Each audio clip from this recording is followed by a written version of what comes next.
தாவீதின் வாழ்க்கையில கர்த்தருடைய ஞானம் எப்படி செயல்பட்டது? தாவீதுடைய வாழ்க்கையில தாவீதுடைய ஞானம் எப்படின்னா, தேவதூதனுக்கு ஒத்த ஞானம். தாவீதுடைய ஞானம் என்ன? தேவதூதனுக்கு ஒத்த ஞானம்னா, இப்ப நம்ம இங்க கன்னியாகுமரியில் இருக்கும்போது நம்ம காஷ்மீர்ல இருக்க முடியாது, கல்கத்தால இருக்கும்போது பாம்பேல இருக்க முடியாது, ஹைதராபாத்ல இருக்கும்போது பெங்களூர்ல இருக்க முடியாது, திருவனந்தபுரத்தில் இருக்க முடியாது. ஆனா ஒரு தேவ தூதனுக்கு காஷ்மீர் டு கன்னியாகுமரி வரைக்கும் என்ன நடக்கும்னு தெரியும். அவன் மேல இருந்து பார்ப்பான். உலகம் முழுக்க என்ன நடக்கும்னு நூக்கன் காணர் அவனுக்கு தெரியும் தேவதூதனுக்கு. அப்படி போல தாவீதுக்கு எல்லாம் தெரியும். எல்லா தேசத்துல நடக்கிற எல்லா காரியங்களும் உட்கார்ந்த இடத்துல ஆண்டவர் அவனுக்கு வெளிப்படுத்துவார் தாவீதுக்கு. அப்படி போல தேவதூதனுக்கு ஒத்த ஞானம். அந்த ஆடு மேய்ச்சிக்கிட்டு இருக்கிறான் அந்த சிறுவன், அவனை சாமுவேலை கொண்டு அபிஷேகம் பண்றார் கர்த்தர். எப்படி அபிஷேகம் பண்றாருன்னா, சவுல் கீழ்ப்படியல, ஆண்டவருக்கு என்ன பண்ணல, சவுல் ராஜா கீழ்ப்படியல. கீழ்ப்படினா இவர் சொல்றதை செய்யணும், இவர் நினைக்கிறத செய்யணும். அவன் செய்யல. சவுல் கீழ்ப்படியாம போகும்போது அவனுக்கு ரீப்ளேஸ்மெண்ட் ஒருத்த வேணும். அதுக்கு என்ன பண்றான்னா தாவீதை செலக்ட் பண்றார். அப்ப சாமுவேல்கிட்ட சொல்றாரு, நீ தைலத்தை எடுத்துக்கிட்டு ராஜரீக அபிஷேக தைலம், கின்லி அனாயிட்டிங், 2 விதமான அனாயிட்டிங் இருக்கு. Priestly anointing, kingly anointing. Priestly அனாயிட்டிங்னா அது ஆசாரியனுக்குள்ள தைலம், அது ஆரோன் சிரசுல ஊற்றப்படுறது, ஆசாரியர்களா இருக்கிறவங்களுக்கு, தீர்க்கதரிசிகளுக்கானது. அது இது ராஜாக்களுக்கான அபிஷேகம். இந்த தைலத்தை ஒருத்தனை ஊத்திட்டா அவன் ராஜாவாயிருவான். முதல்ல யாருக்கு ஊற்றப்பட்டது? அது சவுலுக்கு ஊற்றப்பட்டது. சவுலை ராஜாவாக்கினாங்க. இப்ப அதே இதை எடுத்துக்கிட்டு நீ தாவீதை போய் அனாய்ட் பண்ணுன்றார் சாமுவேல்கிட்ட. ஆனா தாவீதுன்னு சொல்லல, ஈசாயின் குமாரில் ஒருவனை நான் தெரிந்து கொண்டேன்ட்டார். அப்ப இவன் சொல்றான், நான் போனேன்னா சவுல் என்னைய கொன்றுவானேன்றான்.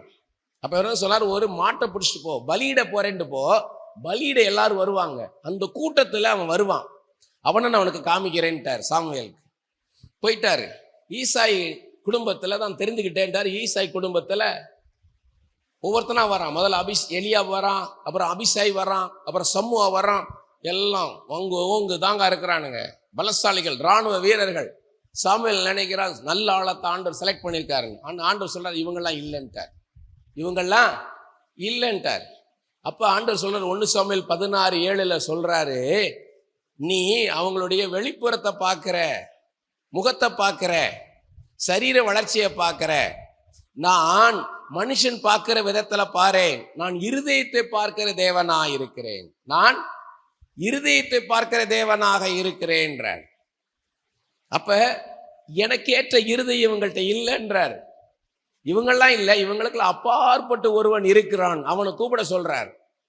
அப்ப சாமுவேல் கேட்கிறார் ஈசாயிட்ட, இவங்கெல்லாம் இல்லாம வேற யாரும் பையன் இருக்கிறாங்கன்னு கேட்டா, ஆமா ஒருத்தன் இருக்கிறான், அவன் தாவீது, அவன் பேரு, அவன் ஆடு மேய்ச்சிக்கிட்டு இருப்பான், எப்பவாவது ஒருக்கா ராத்திரியில வருவான், அவனை கூப்பிடுன்றார் ஆண்டவர். அவனை கூப்பிட்டு நின்னா, சின்ன பையன், 15 வயசு பையன், 15 வயசு பையனை சொல்றார் ஆண்டவர், இவன் தான் என்னால் தெரிந்தெடுக்கப்பட்ட பாத்திரம். அப்போஸ்தலர் 13:22 சொல்றாரு, என் இருதயத்துக்கு ஏற்றவனாக அவனை கண்டேன், என் சித்தத்தை அவன் செய்வான். A man after God's own heart அப்படின்னு இருக்கு இங்கிலீஷ் பைபிள்ல. கர்த்தருடைய இருதயத்தில் இருக்கிற அவருடைய சித்தத்தை, அவருடைய விருப்பத்தை நிறைவேற்றுகிற ஒரு மனுஷன். ஆமென். அப்ப ஆண்டவர் எப்படி பார்க்கிறார்? அதான் ஞானம். நீங்க எப்படி பார்க்கணும்?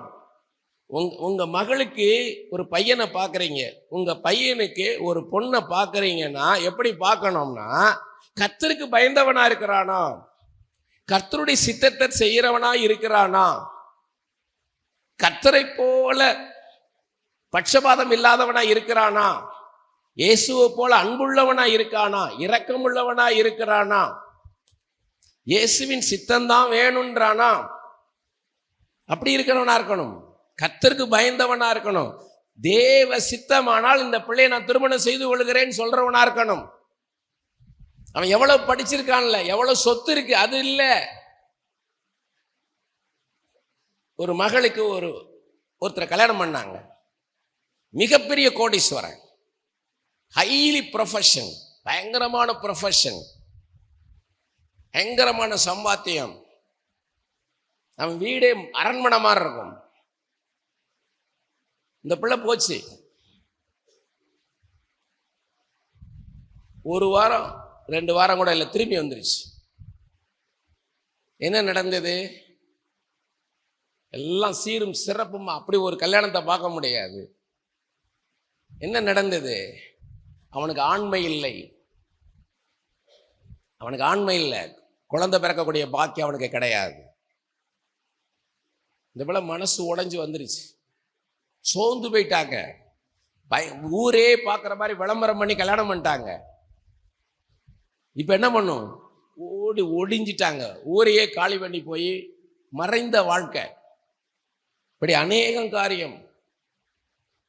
ஜாக்கிரதையா இருக்கணும், மிக மிக ஜாக்கிரதையா இருக்கணும். ஏன்னா சாத்தானும் என்ன பண்ணுவான்? ஒளியின் தூதனுடைய வேஷத்தை தரித்து வருவான். நீதி உள்ளவர்களா நடப்பாங்க. ஒரு பெரிய ஊழியக்காரர், அப்பேற்பட்டவருடைய வீட்டில் கல்யாணம் பிரம்மாண்டமா நடந்தது. பெரிய பெரிய தலைவர்கள், ஊழியக்காரங்க நிரம்பி விளைஞ்சது.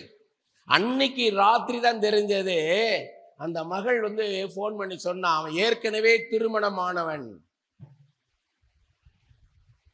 ஒடிஞ்சு போயிட்டாங்க, நொறுங்கி போனாங்க. ஜாக்கிரதையா இருக்கணும். தேவ சித்தத்தை செய்வதற்கு தீவிரமாக இருக்கணும். உங்க கண்ணால பார்க்கறது இல்ல, அது மெய்யல்ல. கர்த்தர் வெளிப்படுத்தணும். கர்த்தர் வெளிப்படுத்தினால் ஒழிய அந்த காரியத்துல கால் எடுத்து வைக்க கூடாது. எல்லாம் வலதுகை உயர்த்தி, இயேசுவே உம்முடைய சித்தத்தை செய்வதில் நான் தீவிரமா இருப்பேன் ஆண்டவரே, தீவிரமா இருப்பேன், காத்திருப்பேன், பொறுத்திருப்பேன். அப்பா உம்முடைய சித்தத்தை தெரியும் வரை நான் செயல்பட மாட்டேன் ஆண்டவரே. அப்பா மோசே சீனாய் மலையில நீர் கூப்பிட்டு நீர் அழைத்து அவர் வந்த போதும் 6 நாட்கள் காக்க வைத்தீர் அப்பா. 6 நாள் மோசே அந்த பனியில, அந்த வெயிலில, சீனாய் மலை உச்சியில தனித்து இருந்தார் ஐயா. இன்றைக்கு எங்களுக்கு தெரியும், 7ஆம் நாளிலே கர்த்தர் கடந்து வந்தீர். அன்று மோசேக்கு தெரியாது ஐயா, மோசேக்கு தெரியாது. ஆனால் காத்திருந்தார் ஐயா. அந்த 6 நாட்கள் காத்திருந்தார். 7ஆம் நாளில் என் கர்த்தர் இறங்கி வந்தீர், முகமுகமாய் பேசினீர் அப்பா. அப்படி போல எனக்கு நீர் வெளிப்படுத்தும் வர, உம்முடைய சித்தத்தை நீ எனக்கு வெளிப்படுத்தும் வரை நான் செயல்பட மாட்டேன் ஐயா, நான் காத்திருப்பேன் ஐயா.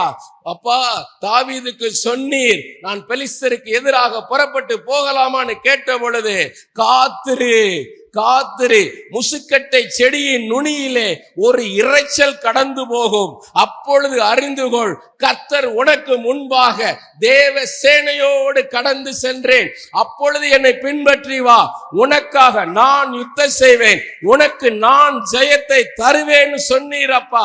அப்படி போல நான் காத்திருப்பேன், என் தேவ சித்தத்துக்காக நான் காத்திருப்பேன் ஆண்டவரே. உபவாசத்தோடு அப்பா, கண்ணீரோடு நான் உம்முடைய பாதத்திலே, உம்முடைய சமூகத்திலே அப்பா உம்முடைய சித்தம் தெரியும் வரை காத்திருப்பேன் ஆண்டவரே. உம்முடைய சித்தத்தை செய்வதிலே தீவிரமாயிருப்பேன் ஆண்டவரே, மும்முரமாயிருப்பேன் ஆண்டவரே. அப்பா அப்பா என்னோடு நீர் பேசுகிற கிருபைக்காக, என்னுடைய நல்லதுக்காக நீர் பேசிக் கொண்டிருக்கிறீர் அப்பா. எனக்கு நன்மை செய்யும்படியாக நீர் பேசிக் கொண்டிருக்கிறீர். என்னை காக்கிற தேவன், என்னை நேசிக்கிற தேவன், என் எதிர்காலத்தை எனக்கு கொடுக்கிற தேவன் என்னோடு பேசிக் கொண்டிருக்கிறேன். உமக்கு நன்றி நன்றி நன்றி. ஆமென். கரங்களை மேம்படுத்துவோமா?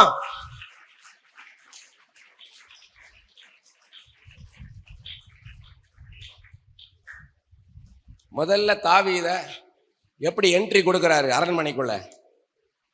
எப்படி கொடுக்கிறாரு? ஃபர்ஸ்ட் என்ட்ரி எப்படி? சவுலுக்கு ஒரு பொல்லாத ஆவி வருது. இமைப்பொழுது கர்த்தர் என்ன பண்றாரு?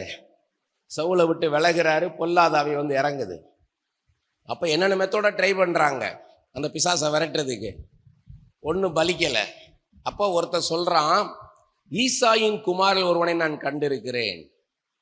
அவன் சுரமண்டலத்தை வாசிப்பதில் தேறினவன். அவன் வந்து வாசிச்சா இவனுக்கு சுகம் உண்டாகும். உன்னை கூட்டிட்டு வாங்கன்றாங்க. அப்ப எப்படி இருக்கும், எப்படி நடந்திருக்கும்? காட்சியா பார்க்கணும். சும்மா டகர டகர டகர டகர குதிரை போயிருக்கும். இந்த சின்ன பையன் பண்ணிட்டு இருப்பான், ஆட்டு புழுக்கையெல்லாம் பெருக்கிக்கிட்டு இருந்திருப்பான். ஆட்டெல்லாம் தடவி கொடுத்து அதெல்லாம் குளிப்பாட்டி அதெல்லாம் இன்னும் மயிர் கத்தரிச்சு அதெல்லாம் கட்ட வேண்டியெல்லாம் கட்ட வேண்டி எல்லாம் பெருக்கிக்கிட்டு இருந்திருப்பான். கட்டிட்டு ஓரமாக உட்காந்துக்கிட்டு அப்படியே வாசிக்கிட்டு இருந்திருப்பான். என்ன வாசிட்டு இருந்திருப்பான்? அப்படியே வாசிக்கிட்டே இருந்திருப்பான். அப்படியே வாசிட்டு பாடிக்கிட்டு இருந்திருப்பான். எல்லாம் குதிரைகளாக வந்து நிற்குது. குதிரைகள்னா இந்த மெட்ராஸ் பீச்சில் பார்க்குற அந்த குதிரைகள் இல்லை, அது கழுதை. குதிரைன்னா சும்மா கம்பீரமாக இருக்கும். குதிரைன்னு என்னன்னு தெரியுமா? குதிரை ஏன் போருக்கு பயன்படுத்துகிறாங்க? குதிரை எதுக்கு போருக்கு பயன்படுத்துகிறாங்கங்க? குதிரை எதை கண்டு பயப்படாது. எவ்வளோ பெரிய யானை வந்தாலும் சரி, நீங்கள் எவ்வளோ பெரிய பட்டயத்தை வச்சு டேங் டேங் டேங் டேங்னு அடித்தாலும் பயப்படாது. அந்த குதிரை மேலே ஏறி உட்காந்து போனீங்கன்னா குதிரை சும்மா டகர டகர டகர டகரன்னு போகும். அதான் போர் குதிரை. எதை கண்டு பயப்படாது. அப்படிப்பட்ட போர் குதிரைகள் வந்து நிற்கிது சுற்றி வர. இந்த அவன்தான்றான். எவன் சொன்னானோ ஈசாயின் குமாரில் ஒருத்தர் வாசி பண்ணானால அவன் இந்த இவன் தான் ஒன்னே வான்றான். இந்த சின்ன பையன் எப்படி இருக்கு, 15 வயசு பையன். அரண்மனைக்கு கூப்பிடுறாங்க, இவனை கூட்டிட்டு போறாங்க. அந்த சுரமண்டலத்தை எடுங்கன்றான். அது என்ன சுரமண்டலம்? சும்மா அழகாக இருந்திருக்கும். எமஹா, கவாய், ரோலண்ட் அப்படி இருந்திருக்கும். அது அவன் வந்து ஏதோ வெட்டி செஞ்ச ஒரு கம்பியெல்லாம் மாட்டி ஏதோ வாசித்தது. அது அந்த ஓட்டலாட்டை எடுத்துக்கிட்டு என்ன பண்றாங்க, குதிரையில போய் கொண்டு போறாங்க இவனை. டொக்கட டொக்கட டொக்கடன்னு அங்க போய் என்ன பண்ணிருப்பாங்க, இவனை நல்லா குளிப்பாட்டிருப்பாங்க. நல்ல கெமிக்கலை போட்டு ஆட்டுப்புழுக்க நாத்தமா இருந்திருக்கும். புள்ளி நாத்தம், ஆட்டுப்புழுக்க நாத்தத்தெல்லாம் போட்டு தேய்தேன்னு தேய்ச்சி அவனை போட்டு சவுக்காரம் வாங்குவாங்க, அதெல்லாம் போட்டு தேய்ச்சி அவ்வளவு போட்டு அவன் நாத்தத்தை பூரா எடுத்து அப்புறம் பூரா சென்ட்ல போட்டு முக்கி முக்கி எடுத்து நாறுது. நீ வந்து கழுவியா? என்னால முடியல, கவிச்சு அடிக்குது. ஒரு மீன் கழுவுறது கூட நமக்கு எவ்வளவு நாத்தம் எடுக்குது. இந்த தாவீதுக்கு எவ்வளவு நாத்தம் இருந்திருக்கான். இந்த நாத்தத்தெல்லாம் எடுத்து சென்ட்டை போட்டு எடுத்து அந்த முடியெல்லாம் வெட்டி அவனை கொண்டு போய் செட் பண்ணி இவன் இந்த எடுத்துக்கிட்டு போறான் உள்ள. இந்த சுரமண்டம் இந்த ஓட்டலாட்ட சுரமண்டம் எடுத்துட்டு போறான். அங்க போனா வித்வான்களா உட்கார்ந்துருக்காங்க. ராஜ அரண்மனையில் எப்படி உட்கார்ந்துருப்பாங்க?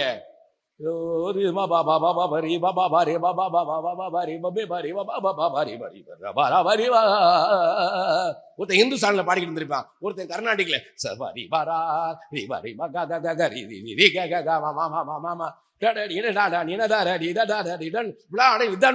வித்வான்கள் உட்கார்ந்துருக்காங்க. இந்த பையன் ஓட்டலாட்டு சுரமண்டல் எடுத்துட்டு போறான். நீங்க எப்படி இருந்திருக்கும்? மறைச்சிருப்பான், அப்படி வெக்கமா இருந்திருக்கும். இங்க முன்னாடி காமிக்கிறான்னு வெக்கப்பட்டு போயிருப்பான். ஒரு ரூமுக்குள்ள போன உடனே அங்க அப்பனர் நின்றுப்பான். அப்பனர் என்ன பண்ணிருப்பான்? இவன் தான் பிள்ளையாண்டானோடனே அப்படின்னு இருப்பான். அப்படி என்ன அர்த்தம்? இவனை விட்டுட்டு நீங்க எல்லாம் போலான்னு உள்ள வாழ்ந்துருப்பான். இவன் தாவீது உள்ள போயிருப்பான். உள்ள போனா எல்லாம் மந்திரிமார்களா இருக்காங்க, ராஜாவை காணும். சிங்காசனம் இருக்கு, ஆனா யாரை காணும்? ராஜாவை காணும். பூரா எப்படி தேடினா திடீர்னு ஒரு கேட்டனுக்கு பின்னாடி இருந்து ராஜா தவறான். ஹை தவறான். பைத்தியம். விளக்கவாறு குச்சியா இருக்குது. இங்க எல்லாம் இந்த பட்டன் இங்க மாட்டிருக்காங்க, இந்த பட்டன் இங்க மாட்டிருக்காங்க, கிழிஞ்சு தொங்குது. கீட்டு வர்றான் பைத்தியக்காரன். எப்படி இருந்திருக்கும்? இந்த சின்ன பையன் 15 வயசு பையன் பார்க்குறான். எல்லாரும் அமைதியாக நிற்கிறாங்க, சோகமா நிற்கிறாங்க. ஐசியூக்கு வெளியே நிற்பாங்க பாருங்க. கிரிட்டிக்கல் கேர் யூனிட் முன்னாடி வெளியே எப்படி நிற்பாங்க? எல்லாரும் சந்தோஷமா உட்காந்துருப்பாங்க. சோகமா நிற்கிற ராஜா பைத்தியக்காரனா இருக்கான். வாசின்னு இருப்பான். அப்பனேரு வாசிப்பா எடுத்துன்னு இருப்பான்.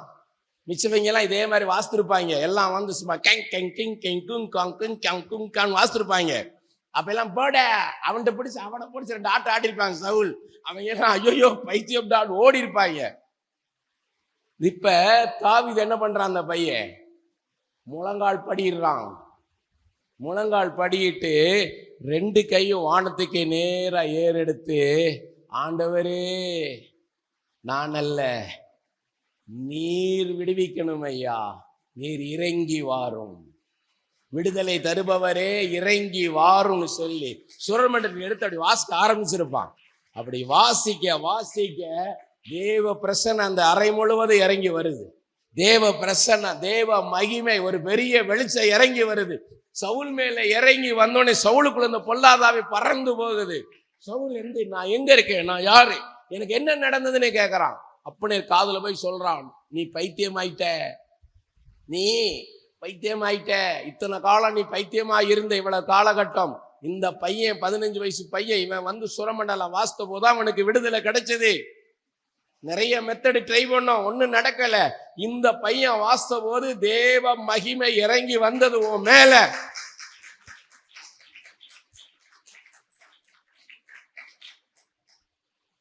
எப்படி கொண்டு போறாரு பாருங்க. உங்களுக்கான சூழ்நிலையை உண்டாக்குவார் ஆண்டவர். உங்களை ஒரு இடத்துக்கு கொண்டு போகணும்னா அவசரப்படாதீங்க. ஆண்டவர் உங்களுக்கான ஒரு சூழ்நிலையை ஏற்படுத்துவார், ஏற்படுத்தி உங்களை தூக்கி அங்கொண்டே நிறுத்துவார். ஆமென். திரும்பி என்ன பண்றாரு, அடுத்து இவன் போயிட்டான். இப்ப என்ன ஆச்சு, கோலியாத் வந்து நிக்கிறான். கோலியாத்தோடைய உயரம் எவ்வளவு தெரியுமா? கோலியாத்தோட உயரம் எவ்வளவு? 9.25 அடி, கிட்டத்தட்ட 10 அடி உயரம். அப்படி எப்படி இருந்து யோசிச்சு பாருங்க. தாவீதோட உயரம் அவர் 5 அடி இருந்திருப்பான், இடுப்புக்கு இருந்திருப்பான். எல்லாம் மொத்த இராணுவத்தால முடியல, சவுலுடைய இராணுவத்தால முடியலன்னு ஸ்தம்பிச்சு நிக்கிறாங்க. எல்லாம் கூடி கூடி பாக்குறான், ஒரு ஸ்ட்ராட்டஜியும் ஒன்றும் பண்ண முடியல அவன்கிட்ட. அவன் சேலஞ்ச் பண்றான், டெய்லி வந்து நிக்கிறான். வா, ஓன்றிருந்து ஒருத்தன் வா, ஒத்தைக்கு ஒத்த நிப்போம் வான்றான். இவங்க எல்லாம் பயப்படுறான், பயந்து செத்து போயிட்டானுங்க. உள்ளுக்குள்ள பயந்து பயந்து நாளுக்கு நாள் இத்து போய் கிடக்குறானுங்க. சின்ன பையன், இந்த 15 வயசு பையன் நிக்கிறான், வந்து நின்று, ராஜா நான் போறேன்றான். எப்படி இருக்கும், சுத்தி இருக்கும், எப்படி பார்த்துருப்பானுங்க. அவன் சொல்றான், ஒரு நாள் சிங்கத்தை நான் பீறி போட்டேன், ஒரு நாள் கரடியை நான் பீறி போட்டேன்றான். அவன் சொல்றான், சவுல் அவன் கோலியாத் அப்படி இல்லை, அவன் சின்ன வயசுல இருந்தே போருக்கு போறவன், யுத்த வீரன். நீ சின்னவன், நீ உனக்கு குதிரை கூட ஏற தெரியாது, ஒரு பட்டயத்தை உன்னால பிடிக்க தெரியாது, ஒரு சண்டை நீ போட்டது கிடையாது, இது வரைக்கும் எந்த போருக்கு நீ போனது கிடையாது, உன்னால முடியாது. இல்ல, என் தெய்வம், என் கர்த்தர் என்னோட இருக்கிறார், ஜீவனுள்ள தேவன் என்னோட இருக்கிறார், நான் தோக்கடிப்பேன் அவனை. இவன் யாரு, இவன் அதை பார்க்கிறான் சவுல். அவன் தான் லீடர், கிரேட் லீடர் சவுல். இந்த பையனை நம்புறான், டிசிஷன் எடுக்கிறான் பாருங்க, அதான் டெசிஷன். இந்த பையனை நம்பி போலான் போது எல்லாரும் அவனை மிரட்டிருப்பானுங்க சவுல. சவுல் ரிஸ்க் எடுக்காத, இவன் போய் சும்மா இருக்கிறவன் தட்டினானா அவன் வெறி வந்துச்சுன்னா அவன் தொலைச்சிருவான் நம்மள. சரி, இவன் கவசம் எல்லாம் கொடுக்கறான். அந்த சவுளுடைய கவசம் இதெல்லாம் போட்டு அவனுக்கு நடக்க வரல, அது எனக்கு அப்பியாசப்படலைன்ட்டு எல்லாத்தையும் கழட்டி போட்டுட்டு வெறும் ஒரு 5 கவன்களை எடுத்துக்கிட்டு போய் நிக்கிறான். இப்ப அந்த பக்கம் கோலியாத், இந்த பக்கம் இந்த குட்டி பையன் தாவீது ஓடுறான். ஓடும்போது எப்படி இருந்திருக்கும், இவங்கெல்லாம் படக் பட்டக் பட்டக் பட்டக்குன்னு இருக்கும். ஓடி போய் அந்த கவன்கள்ல சுத்துறான், சுத்தி அடிக்கிறான். நேரா போய் அவன் நெத்தியில பட்ட உடனே அவன் எப்படி விழுந்தான், மல்லாக்க விழல, குப்புற விழுந்தான். கர்த்தர் அவனை அடிச்சார் பின்னாடி இருந்து. உங்களுக்காக கர்த்தர் அடிப்பார். கூப்பறதடி விழுந்தான். இப்ப எல்லாரும் மீண்டும் பயம், இவன் திரும்ப எந்திரிக்க போறான், இவன் அரக்க, ஒரு கல்லில் இல்லாம சாக மாட்டாங்க, எழும்ப போறான். இப்ப இவனை அடிச்சு துவைக்க போறான்னு நினைக்கிறான். ஆனா திரும்ப இந்த தாவீது ஓடுறான், கவன்கள் அடிச்சவன் இப்ப திரும்ப ஓடுறான். ஓடி போய் அவன் சரீரத்தின் மேல ஏறி நிக்கிறான். கோலியாத்துடைய சரீரத்தின் மேல ஏறி நின்று சவுளுடைய பட்டயத்தை எடுத்து இவனால தூக்க முடியல. கோலியாத்துடைய பட்டயத்தை 2 கையில இருந்து உருவி ஒரே வெட்டி தலைய தூக்குறான். இப்பதான் இங்க என்ன இருக்கு, இந்த இஸ்ரவேல் ராணுவத்துக்கு டே வெட்டிட்டாண்டான். உடனே எல்லாம் கிளம்பி வர்றானுங்க. எப்படி இருந்து யோசிச்சு பாருங்க, எப்படி இருந்திருக்கும் எல்லாம். என்னங்க, ஹலோ இருக்கீங்களா, எல்லாம் வலது சொல்லுங்க. என்னை கொண்டு கர்த்தர் பெரிய காரியம் செய்வார். நானா நினைக்காத, உன்னை கொண்டுதான் மகளே, உன்னை கொண்டுதான் மகனே, ஞானிகளை வெட்கப்படுத்துவேன், பலசாலிகளை வெட்டி வீழ்த்துவேன், உன்னை கொண்டே செய்வேன், செய்வேன். ஆமென். கரங்களை தட்டி கர்த்தரை மகிமைப்படுத்துவோமா?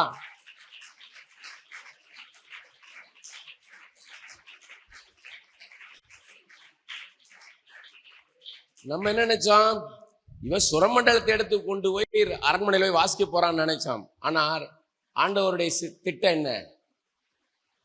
அந்த சவுல் ராஜாவை நீக்கி இந்த ஆடு மேய்க்கிற தாவீத ராஜாவாக்குறதான் தேவ சித்தம். ஆமென். நீங்க நினைக்காது என்ன நான் அந்த பொசிஷனுக்கு வர முடியாது நினைக்காதீங்க. அந்த பொசிஷன் ஆண்டவர் உங்க கையில இருந்து கொடுப்பார். ஆமென். அந்த பொசிஷன் உங்களை கையில கொண்டு வந்து கொடுப்பாருங்க ஆண்டவர். லேசான காரியம். ரூத்துடைய வாழ்க்கையில கர்த்தருடைய ஞானம் எப்படி செயல்பட்டது? ரூத்துக்கு கல்யாணம் ஆச்சு,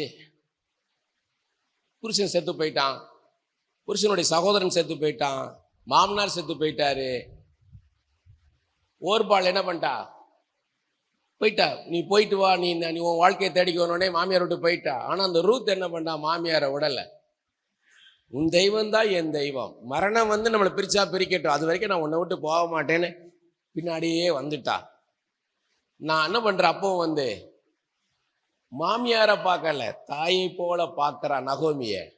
நான் உனக்கும் எனக்கும் நான் சாப்பாட்டுக்கு நான் கொஞ்சம் கதிர் பெருக்கிட்டு வரேன் அப்படின்னு சொல்லி இந்த கதிர் பெருக்கிறவங்க போகும்போது செதறத போய் பிறக்கிறதுக்கு போறா. அது ஒரு போவாசுடைய நிலம்.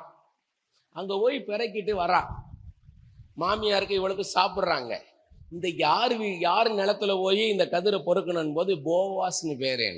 நகோமி சொல்றா, நமக்கு அவன் சொந்தக்காரன், அவன் நமக்கு சொந்தக்காரன்னு. அடுத்த நாள் பிறக்கும் போது போவாஸ் கேட்கறான், அந்த யாரு அவான்னு கேட்கறான். அப்ப அவங்க சொல்றாங்க, இந்த மாதிரி நகோமியுடைய மருமக ரூத்து மாதிரி பஞ்சத்துல இருந்து போனாங்க, இப்ப திரும்பி வந்திருக்கிறாங்க, கதிர் பொறுக்க வந்திருக்கான்னு. உடனே போவாஸ் சொல்றான், கதிரை சிந்திச்சுன்னா அது திரும்ப எடுக்காதீங்க, ரூத்தை எடுத்துட்டு போட்டோம்ன்றான். அப்ப ரூத்து சொல்றான், இவங்கெல்லாம் தண்ணி குடிக்கிறதுக்கு இருக்குதுல, நீ இந்த தண்ணியை குடிச்சுக்கோன்றான். நீ இந்த தண்ணிய குடிச்சுக்கோ, வேற எங்கேயும் போக வேண்டாம், இனி இந்த இடத்துலயே கதிர் பொறுக்கிக்கோன்றான். அப்ப இவன் நகோமி சொல்றா, நான் உனக்கு ஒரு நல்ல ஒரு வாழ்க்கையை உனக்கு தேடி கொடுக்கணும், இப்படியே உன்னைய நான் வச்சுக்க கூடாது, ஒரு விதவியா இருக்கக்கூடாது, நீ இளம் பெண்ணு, நீ போய் இன்னைக்கு ராத்திரி அவன் களத்துல படுத்திருப்பான், அவன் காலடியில போய் படுத்துக்கோ, அதுக்கப்புறம் அவன் உனக்கு சொல்லுவான் செய்வான்ட்டு. அவன் திருமணம் செய்யணும்னு. இவா ரூத்து அதெல்லாம் போக முடியாதுன்னு சொல்லல. நகோமி சொன்னதுக்கு என்ன பண்றா? கீழ்ப்படிஞ்சு போய் படுக்கிறா. அவன் ராத்திரி அரண்டு போறான், பயந்து போய் யார் அதுன்னு கேட்கறான். அப்ப அவ சொல்றா, நான் உன்னுடைய கதிர் பொறுக்க ரூத்தின். உடனே அவன் தப்பா நடக்கல. அவன் சொல்றான், நீ நல்ல குணசாலி, நீ குணசாலியான ஸ்திரீ, நீ உன் தாய் தகப்பனை விட்டு நீ அந்நிய தேசத்துல இஸ்ரவேலின் தேவனாகிய கர்த்தருடைய செட்டைகளுக்குள்ளாக வந்தால் நீ ஆசிரிக்கப்பட்டவள் ஏற்கனவே சொல்லியிருக்கிறான். இப்ப என்ன சொல்றான்? நீ நற்குணசாலி, உன் புருஷனோட இருக்கும்போது எவ்வளவு கற்புள்ளவளா இருந்தல்ல, உன் புருஷன் இறந்த பிறகு இத்தனை வருஷம் எவ்வளவு கற்புள்ளவளா இருந்த, எந்த வாலிபன் பின்னாடி போகாம, பணக்காரனோ ஏழையோ எந்த வாலிபன் பின்னால போகாம நீ எவ்வளவு கற்புள்ளவளா இருந்த. உன் முந்தின நற்குணத்தை காட்டிலும் உன் பிந்தின நற்குணம் மேலானது. என்னை விட க்ளோஸ் ரிலேட்டிவ் ஒருத்தன் இருக்கிறான், நெருங்கின உறவின் முறையில. அவன்கிட்ட நான் கேட்கிறேன், அவன் திருமணம் செய்யலன்னு நான் திருமணம் செய்யறேன்றான். ஆனால் போவாசுக்குள்ள ரூத்தை திருமணம் செய்யற விருப்பம் இருந்தது. ஆனா முறைப்படி இதை பண்றான் பாருங்க. அடுத்த நாள் அந்த க்ளோஸ் ரிலேட்டிவ் அவனை கூப்பிட்டு கேட்கறான், இந்த மாதிரி இந்த நிலத்தெல்லாம் நான் வாங்க போறேன் அப்படின்னு. அவன் நான் வாங்கிக்கிறேன்றான். ஏன்னா என்னோட க்ளோஸ் ரிலேட்டிவ், நீ உனக்கு தான் உரிமை இருக்குன்னு எடுத்துக்கிறேன். அப்ப ரூத்தையும் திருமணம் செய்யும்போது அவன் மாட்டேன்ட்டான். ஸோ போவாஸ் அதுக்கு தான் வெயிட்டிங். அவன் ஏற்றுக்கொள்ளுகிறான். ஏற்றுக்கொண்ட பிறகு அவன் எப்படி பார்த்துருக்கணும்? இன்னைக்கு நான் எப்படி பார்த்துருப்பாங்க? இன்னைக்கு இருக்கிற புருஷர்கள் எப்படி பார்ப்பாங்க? நீ துரதிர்ஷ்டசாலி, உன்னை திருமணம் செஞ்சவன் செத்து போயிட்டான், குழந்தையே இல்லாம இருந்த, மலடியா இருந்த, அப்படிலாம் எதுவுமே போவாஸ் பார்க்கல. எனக்கு தெரிஞ்ச ஒரு பையன், ஒரு பொண்ணு, அந்த பொண்ணுக்கு திருமணம் செய்யணும்னு நிச்சயம் பண்றாங்க. ப்ரே பண்ணா தேவ சித்தம் இல்லைன்றார் ஆண்டவர். ஆனா அந்த குடும்பம் கேட்கல. அந்த குடும்பம் கேட்காம, ஏன்னா அவன் பெரிய டாக்டர், அவன் பெரிய வசதியானவன், அவங்க தாத்தா பரம்பரையிலிருந்து அவங்க அப்படி உள்ளவங்க, அப்படி கிறிஸ்தவர்கள் அப்படின்னு சொல்லி கல்யாணம் பண்ணுறாங்க. நான் சொல்கிறேன் தேவ சித்தம் கிடையாது. அவன் ஏற்கனவே ஒரு 3 பொண்ணுங்களோட தொடர்பில் இருக்கிறான்றேன். கேட்கல, அதெல்லாம் அப்படி தான் இருப்பாங்க, அப்புறம் சரியாகும்னு சொல்லி எல்லாம் ஏற்பாடு பண்ணிட்டாங்க. நிச்சயத்தை முடிஞ்சிச்சு, கல்யாணம் கடலாம் அடிச்சிட்டாங்க. அவன் மனைவி கேட்குறா என்கிட்ட, இது என்ன தேவ சித்தம் இல்லை, நீங்கள் எல்லாமே நடக்குதேன்னா. நான் பொறுத்துருன்னேன். எப்பயுமே ஒன்று புரிஞ்சுக்கோங்க, தேவ சித்தத்தை நிறைவேற்றுவது கடினமான காரியமே கிடையாது. ஆண்டவரே உங்களுடைய சித்தம் நடக்கணும் ஆண்டவரே இயேசுவேன்னு சொல்லிட்டீங்கன்னா போதும், கர்த்தர் அவர் சித்தத்தை அவர் செய்வார். நீங்க எதுக்கும் கவலைப்பட தேவையில்லை. நீங்க பண்ண வேண்டிய ஜெபம், உம்முடைய சித்தமானால் மாத்திரம் இந்த காரியம் நடக்கட்டும் அப்பான்னு சொல்லிட்டு, அதுக்கப்புறம் ஏகாவா ஈரே கர்த்தர் பார்த்து கொள்வார்னு விட்டுருங்க. Leave it to him, he will take care, he knows how to fulfill his own will. அவருடைய சித்தத்தை நிறைவேற்றுறது அவருக்கு தெரியுங்க. உங்க பிள்ளையை கைவிட மாட்டார், அவளை ஈஸியா விட்டுற மாட்டார். என்னமா நடந்தது? கடைசியில ஒரு நாள் அந்த பையன் என்ன பண்ணான், நேரா வந்தான். இவங்க 2 பேரும் மாலை மாத்தினது, மோதிரம் மாத்தினது, புடவை மாத்தினது, போட்டோ எடுத்தது எல்லாத்தையும் கொண்டாந்து அந்த பொண்ணுகிட்ட கொடுத்து, என் மனசாட்சியை நீ குத்துது, நான் இந்த திருமணத்துக்கு தகுதியானவளை நல்லன்னு கொடுத்துட்டு போயிட்டான். கடைசிக்கு தேவ சித்தம் யார் அந்த பிள்ளைக்குன்னு ஒரு பையனை சொன்னோம். அந்த பையன் திருமணம் செய்ய வந்த போது ஒரு வார்த்தை கூட அந்த பிள்ளையுடைய கடந்த காலத்தை குறித்து கேட்கவே இல்லை. இன்னைக்கு நல்லா இருக்காங்க, 3 பிள்ளைகள் இருக்காங்க, நல்லா இருக்காங்க, வெளிநாட்டுல சந்தோஷமா இருக்காங்க. இன்னைக்கு வரைக்கும் தன் ஒய்ஃபை குறித்து அவங்க ஒரு நாள் கூட கேட்டதில்லை. இவருடைய பாஸ்ட் லைஃப் என்னன்னு கேட்டதே கிடையாது. அதான் போவாஸ், தான் போவாஸ்.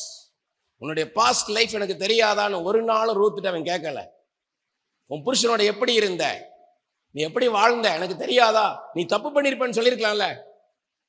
நீ நற்குணசாலி, ஊரே சொல்லுது நீ நற்குணசாலி. அப்படிப்பட்ட பையன் தான் நமக்கு வேணும். ஆமென்.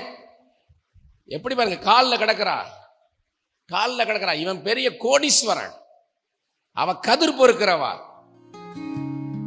கர்த்தருக்கு பயந்த மனுஷனா இருக்கிறான். கர்த்தருக்கு பயந்த மனுஷன். அந்த இரவுல யாரும் இல்லாத நேரத்தோட கூட தகப்பனுடைய இருதயத்தோட ஒரு மகளை பார்க்கறது போல பார்க்கறான் ரூத்தை. ஆமென். தான் ஞானம், தெய்வீக ஞானம். ஆமென்.